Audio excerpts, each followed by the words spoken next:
Thanks for sticking with us. We have a great panel here. Why don't we do introductions on your own? Tell everybody a little bit who you are, where you're from, a little bit about what you do. Cary? Sure. I'm Cary Tilds. I'm Chief Innovation Officer for GroupM. I work on technology innovation that helps our teams and our brands connect to consumers in more meaningful ways. Hi, good morning. I'm Jason Newport. I lead mobile strategy for Aegis Media, which includes Carat, our flagship media services agency, PosterScope, iProspect, Team Epic, and a host of other smaller brands. Hi, I'm Adam Kasper, Chief Media Officer. The M's from media, not marketing up there. And I work at Havas Media. I oversee all of our media-related services that include buying, search, mobile, analytics, trading desk. I could probably rattle off a few more, but I'd bore you. So thanks for coming. And I'm Eric Bader. I'm from RadiumOne. RadiumOne is an ad buying platform across multiple channels, online, video, Facebook, and mobile. So why don't we dig in? Our title today is, what is it? Making the social graph matter in mobile. So first, let's just talk a little bit about the social graph. So there's two elements to the social graph. One is when a brand is engaging in social media with its audiences, there's a social graph that forms around the reception of those messages and what people do with those messages. It sort of naturally puts a social graph together around brand activity. There's another social graph around consumers themselves.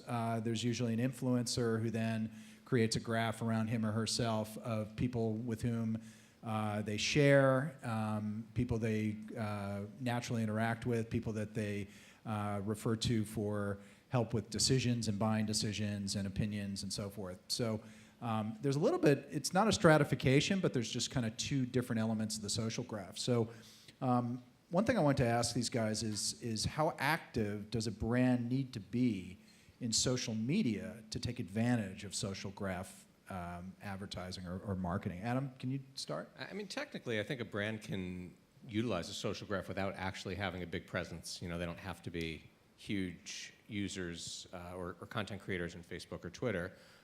You know, the social graph is, you know, Eric's company and some other companies like it can pick up signals between different consumers that aren't necessarily happening because a brand is pushing something, but rather because a consumer likes a product, consumer likes an ad, piece of content, whatever it is. So the data's there for advertisers to leverage the social graph in terms of targeting, for sure, without necessarily having a huge presence. That said, having a huge presence will definitely enhance the type of targeting you can do, because you're just going to create more activity between people, hopefully, if it's being successful.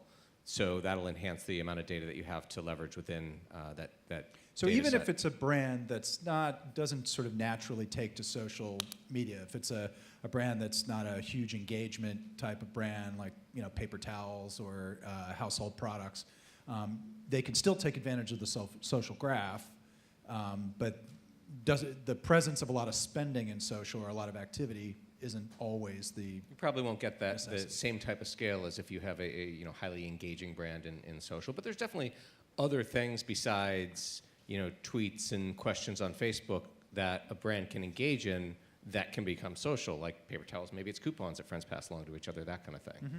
Do you guys have another Well, experience with I this? have a comment about paper towels because I think that paper towels are very exciting. I think so And too. there's Paper lots towels. I of, love like them. paper towels. And there's a lot of things you can do with paper towels. And so to be proactive with the social graph where people are sharing ideas about how they could leverage or solve problems or use paper towels is a positive thing for a brand, even that has paper towels. So, Agreed. but to your point, do they have to do that? No. I would say the one area that maybe they would be almost hurting if they didn't is customer I service. agree with that. Customer service, Right. maybe, in terms of the social graph. If you listen and you hear something and you don't do something about it, don't listen at all then, because you might as well close your doors. Sure. Jason, anything you? Yeah, sure. I mean, you know, I would say that P&G is a good example, right, with soft goods. So it's not just about the utility of the product. Obviously, it's about the audience and what they care about and where the brand has permission to play.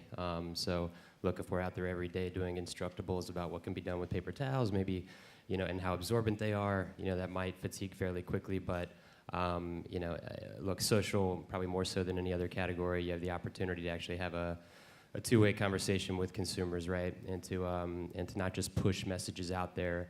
If you steamroll into those environments and say, hey, buy now, coupon on XYZ at 123, you're probably not going to last too long. But what it does do is give you the opportunity to hear, what consumers have to say about your brand. So just listening alone initially, is a great place to start. Yeah. So the mythology around social marketing, social graph marketing, around mobile, tends to be binary, right? So it's either for DR or it's for branding, and it doesn't work for one, or it does work really well for the other. But I don't really believe it's binary, right? But let's talk about social media and social graph marketing when it comes to branding. Cary, what types of branding opportunities do you see in social graph marketing? Well, with the new ad formats, it's still early, and it still gives you an opportunity to surprise and delight consumers when they're out leveraging and talking and sharing with their social channels. With the new ad formats and the new, even all the way through to the native side of the world in the social graph in that space, you can surprise and delight consumers. So from a brand perspective, that's a very large value to be able to connect to consumers in a surprise or a delightful way, which makes them stop and think and consider. So I think for a brand marketer, there's still a lot of opportunity. There's also scale opportunity. Brand marketers tend to want scale. Mm-hmm. And, versus several years ago, the social graph allows for, or social channels allows for scale. And so for brand marketers, like never before, they have scalable audiences they can reach. So it's not a niche channel. They're not, they don't have to narrowcast necessarily in the channel, although they should and can. So I would say you can surprise and delight, and you can reach scale in this channel. And that's those are two what areas. better brand than marketers. having somebody share a cool piece of content from your brand more so than just a deal, right? Anyone else? Yeah, no, I would agree with that. I mean, that gets down to, two things. The first is engagement, right? So how do you enrich engagement and interaction, via social? And then also, I think the biggest missed opportunity out there these days is integration, right? And, tools like Facebook Connect just still aren't leveraged, I don't think, enough. So just the nomenclatures and the words that we use are the very problem in many cases, I think. So I would actually disagree. I don't believe social is a channel. I think it's the human connection between media. But again, that opens up we can go down a rabbit hole for years on that one. So, but again, I think it also has to do with Facebook largely being defined as social, right? Facebook and Twitter, and it's not just that. I mean, it's certainly your property as well, and taking your store to the consumer, and as well as taking the consumer to your store, right? So distributed commerce, there's just so many different opportunities out there. You just have to look, kind of twist the lens and expand the focus a little bit, right? To really see those opportunities, and they're not always going to be in paid media, right? And I think that's why you see some of the more intelligent things that come out from creative agencies who don't necessarily have, media dollars, right? Because they have to sit there and think about how to solve problems without those bucks. So. Yeah, I'll leave it at that. Yeah. No, it's just, I think it's a great point, and to build on that a little bit, social obviously it's human nature. It's not a channel. It's not, it is a way you can buy, but it's really the connections between people that we're talking about. And so back to the question of whether it's binary or not, it just comes down to smart marketing. It's not going to work for brand and not work for DR or something like that. Both can work extremely well, and both don't even necessarily have to happen on the internet. Both happen probably 10 times more than they do on the internet, actually, in your day-to-day conversation. So I think making use of the social graph is beyond making use of Facebook marketing and that kind of thing. It's giving people reasons to talk about content, talk about a product, talk about a deal wherever it might fall. That's going to be interesting to somebody they pass it along to. Yeah, so I agree that, I think we all agree that social is not a channel, but I don't think mobile's a channel either. I think consumers who are mobile is the most important element of this. But it's very clear that social activity is overlapping with mobile activity, right? So if you look at it as a Venn diagram, there's a big expanding area in the middle there. Can you guys talk a little bit about what even greater mobilizing opportunities there are in reaching out to the social graph as a result of more people being mobile in their consumer lives. Adam, you want to? Sure. Let's see. So there's definitely a huge overlap, and it's getting bigger and bigger every day. And I start to wonder if the lines between mobile and desktop display, whatever we call it, and other channels really start to blur. And do people really think about retweeting or posting on Facebook differently when they're on their computer, when they're on their device, or conceivably when they're on their connected TV or something like that? And so when I think about mobile and social together, obviously it's really important, and obviously you have to have the format, the build of an app right so it works well, on the device that you're using. But I don't think necessarily, especially in social, people are using them in extremely different ways. People are definitely using mobile and desktop very differently for certain things, product searches, maybe directions, ratings, or restaurant information, that kind of thing. But I don't know that they're using Twitter and Facebook very differently. And so, you start to think about whether it's really just a big converged world of social versus separating out mobile differently and treating it differently. And I worry that that's a mistake. Cary?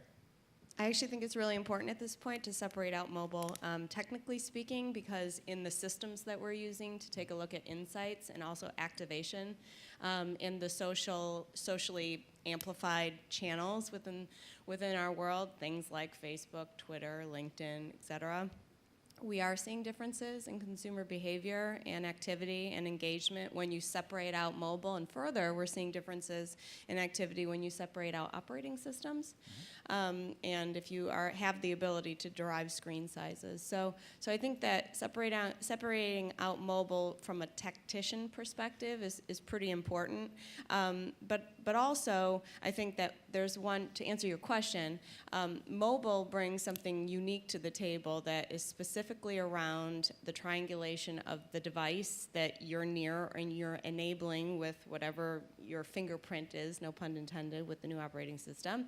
The location, the physical location you're at, which it means or assumes not in your home and not at your office, and an object, whether that object be your physical location only or a roll of paper towel. That might be our word for the day, roll of paper towel. So I think at that point, mobile becomes really important in providing more context to the experience of the user versus it being necessarily a channel. The channel is just a path for us to make smarter decisions. Yeah, I mean, my feeling about what mobile adds to the consumer experience is that if you look at all the opportunities in media to reach consumers, I sort of break it up into a pre-retail, a retail, and a post-retail. And it's a very different mix of opportunities. Now, as the ad opportunities and the opportunities to reach the social graphs in an automated way, in an investable way change, then you come up with a very different mix of pre-retail, retail, and retail. So this is a good segue into measurability.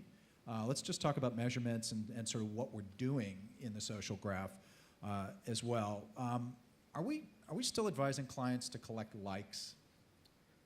I think, I would say you want to collect the right type of likes, right? And that's just the beginning, right? So we're not suggesting a commission junction, type of approach to, just collecting and then forgetting about them forever. I mean, there's certainly plenty of ways to do that, to get likes for less than zero and then call it a day, but no one really wants to do that anymore. So that's certainly not the counsel we're providing.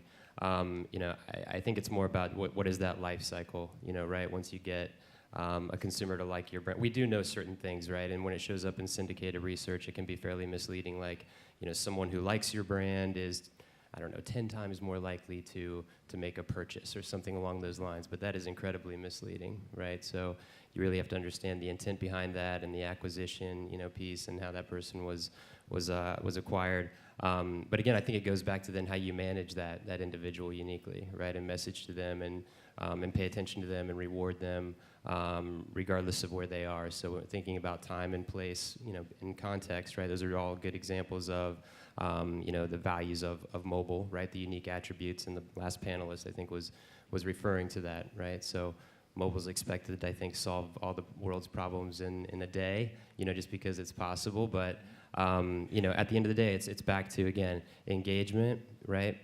Level of interaction, willingness to share, so coming up with something valuable enough. Just that simple. If you're going to do content on Facebook, make it valuable enough to share, period, right? So Adam, if likes, if we all agree, I think we all agree that likes is only the tip of the iceberg, but what's the currency that you're finding valuable now in trying to get consumers to take an action? What are some of the actions that are valuable? I mean, we're looking at social. I mean, there's obviously many aspects of social. There is the social engagement, I guess if you call it that side, where there's building likes and that type of thing, building a contingent of people who are interested in your brand and want to hear about it. But there's also the real media buying side of social, and we're talking about that. We're really looking at it through a very similar lens that we are other aspects of digital.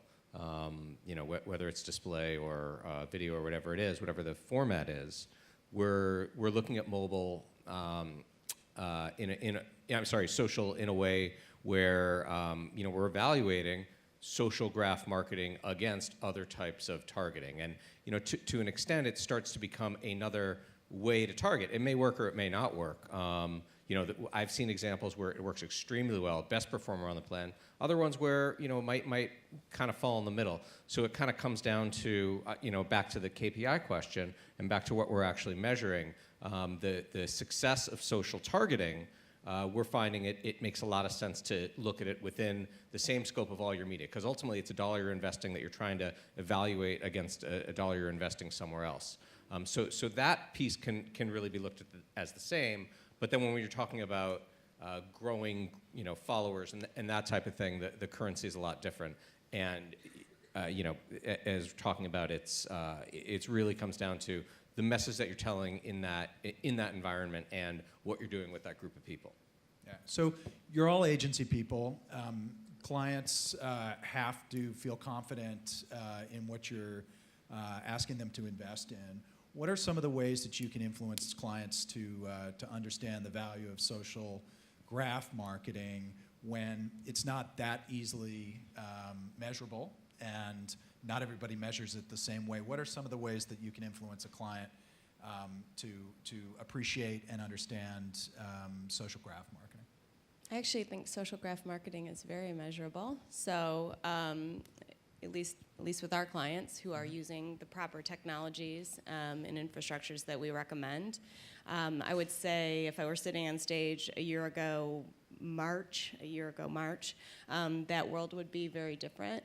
But the ecosystem has been plumbed fairly well in the last year with the advent and launch of Facebook's PMD program and SPMBD program, Twitter's, at least their first, beta or whatever they're calling their first strategic partnerships in the plumbing side, and then some others that are following suit in the near future.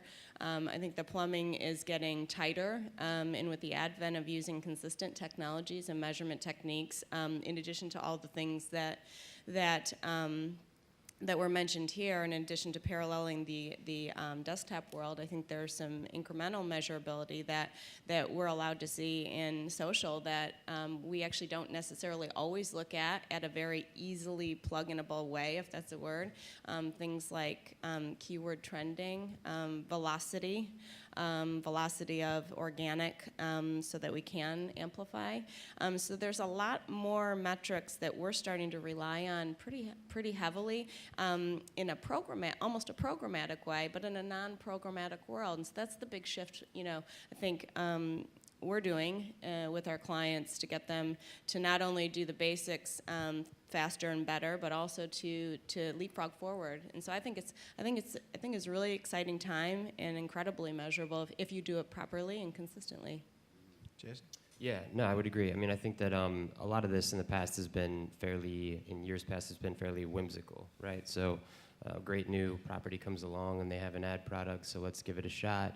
And then if it works or it doesn't, it's never done again, right? And what always confused me was if it worked, why not do it over and over and over again, right? So if you believed in it the first time or believed how it was measured. So no, I think we're at a point now where, at least with our agency, we have a solid framework, right? So an adaptive framework. So look, it's not a novel approach, but it's one that works. So it's a test and learn and lead, and then just keep going towards scale, because advertisers crave scale. They also crave innovation. So you have to meet somewhere in the middle, and then the tipping point comes eventually. So, but again, I think to get clients started, it really is all about just having a methodology, an approach that a sound infrastructure that makes sense, and a strategic framework that they believe in. So, and that a lot of that just has to do with the trust that you have between you and your client. And if you don't have that, you maybe have bigger problems. Yeah. So, ironically, despite all the technicalities of mobile platforms and programmatic and all the technology underlying everything we do, at the heart of social graph marketing is behaviors, right? It's people raising their hands, being motivated to share content with a group of people and share something meaningful with either the intent to have a response or the intent to motivate people to do things. I mean, it's very, very much based in human nature. What unusual or surprising things have you learned about human nature or human behavior from running social campaigns, from investing in social with clients? Yeah, I mean, one of the things that I've found really interesting in looking at this and reading a lot on the topic is the concept of why people share. And it's not always because it completely, say, good intentioned, where I want to share with my friend because I think they're really going to like it. A lot of it actually comes back to the ego of the person who's sharing. And we all work with people who probably share 30 times a day on Facebook and email you articles all the time and that kind of thing. And it's hard to keep up with. So that was really a big insight. I don't know, that for me, where the reason someone shares, they vary.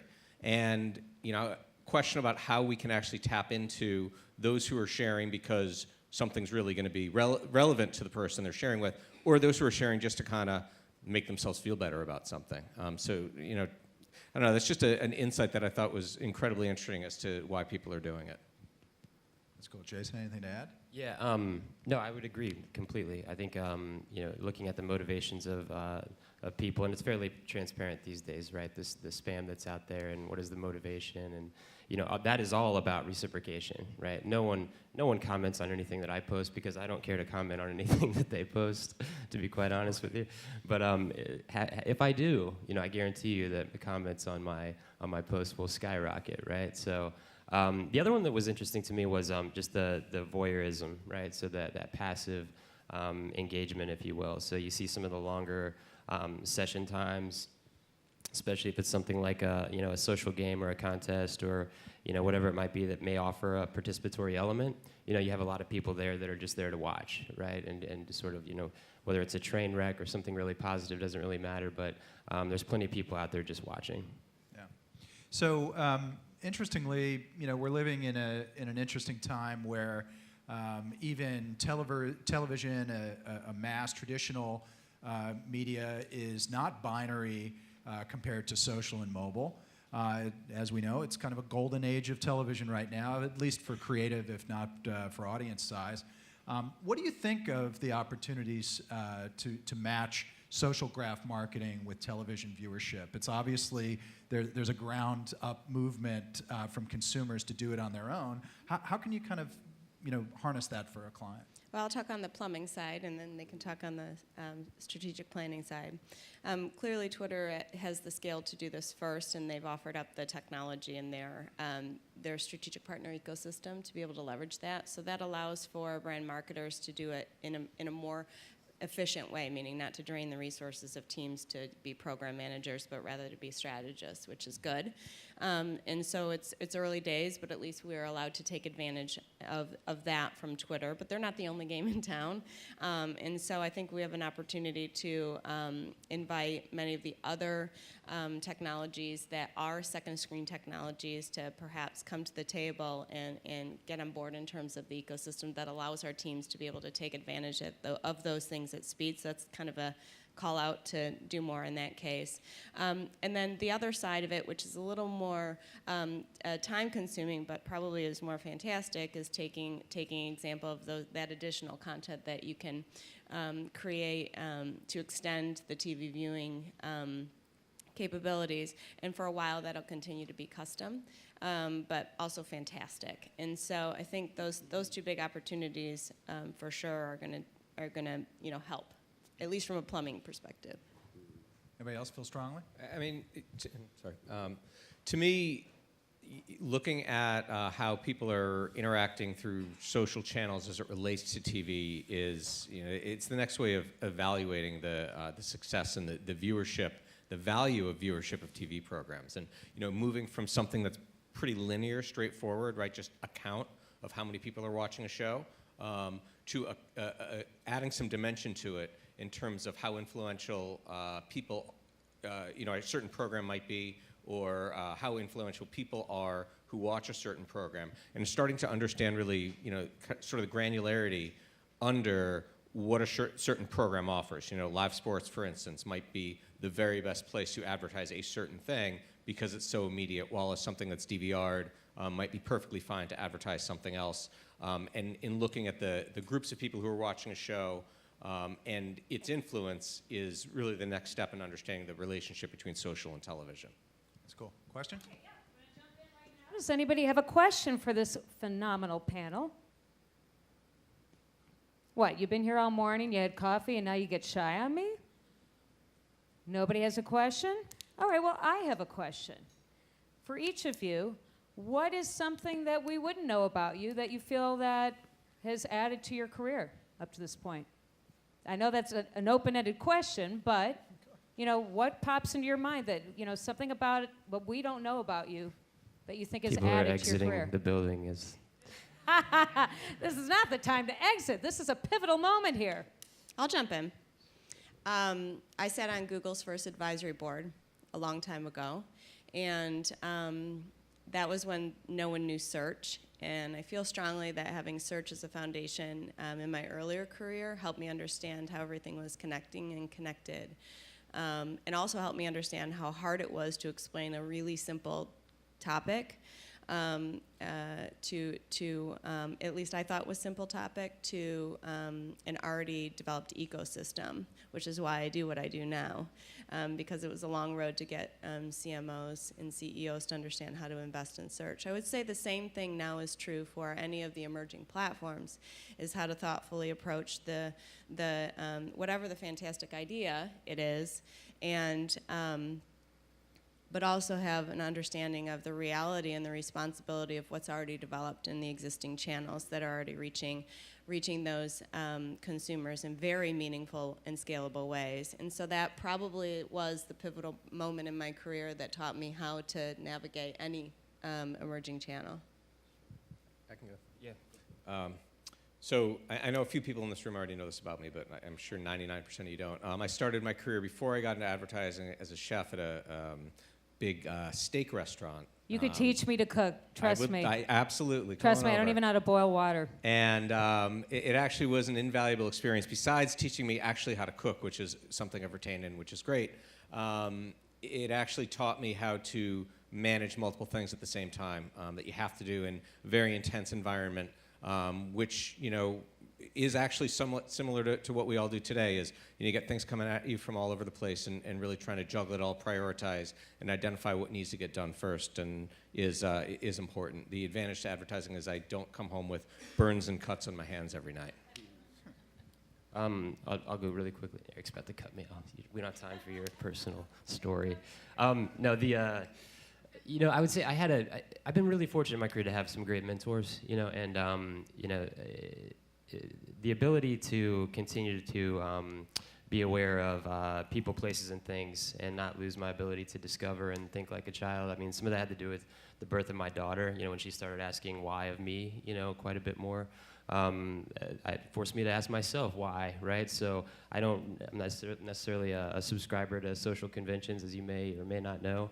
But also, you know, I had a mentor who taught me to be incredibly respectful, but also to think like others don't, right? And to be fearless, right? And to have a voice at a table where you may be fairly intimidated. So I try to, you know, pass that on to, you know, the younger guys that join our crew, just to make sure that their career path properly, so we don't lose everyone to Google and Facebook and, you know, all the you know, data scientist firms and technology companies. I want the agencies to survive, because I think we have a lot to add in terms of you know, creative and strategic you know, vision. I think I ran my first ad on CompuServe in 1993, and if it were not for throwing my career away by doing digital, I wouldn't be sitting here. So anyway, thank you all for Thank you very being on much. the panel. Thank you. Great conversation. Very interesting.